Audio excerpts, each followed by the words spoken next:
so for our next activity, we are going to demonstrate indirect transmission of germs or disease organisms.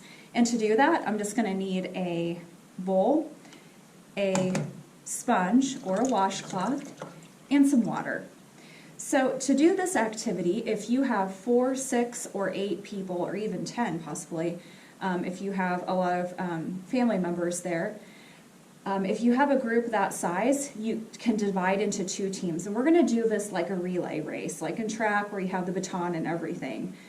And the idea is that each team is going to have their own sponge or washcloth, and we're going to use that as our baton.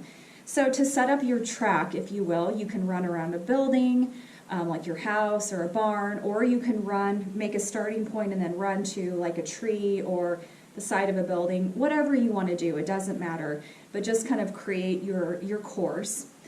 And then if you have 2 teams, like I said, each one's going to have a sponge or a washcloth, and we're going to take that sponge or washcloth and wring it out.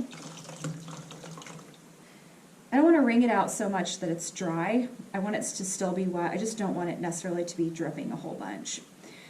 So when you get started, you'll have somebody say, ready, set, go. The first leg of your race, your first 2 people that are going to run the race, so they'll run the course, they'll have the sponge or washcloth in their hands, and when they get back to the starting line, then the second team member on each team is going to then take the sponge or washcloth and run the course as well. However, when you pass the sponge or washcloth, I don't want you to touch each other. You can only touch the sponge or washcloth. So again, we're trying to demonstrate indirect transmission, so we're not actually going to come in contact with each other, but we do both come into contact with the sponge or washcloth.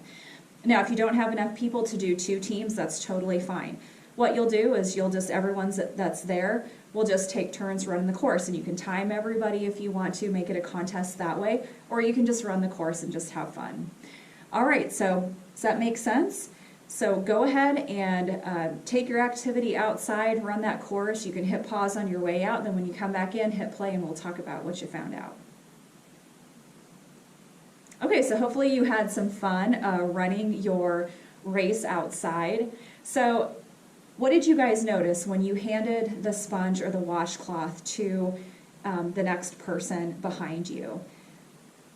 Did your hands get wet? Okay, so if we pretend like each of us is an animal and the sponge is an object, maybe it's a feed pan, maybe it's a water bucket, maybe it's some clippers, whatever it might be, we don't necessarily have to touch each other to possibly be exposed to germs. So if the person in front of us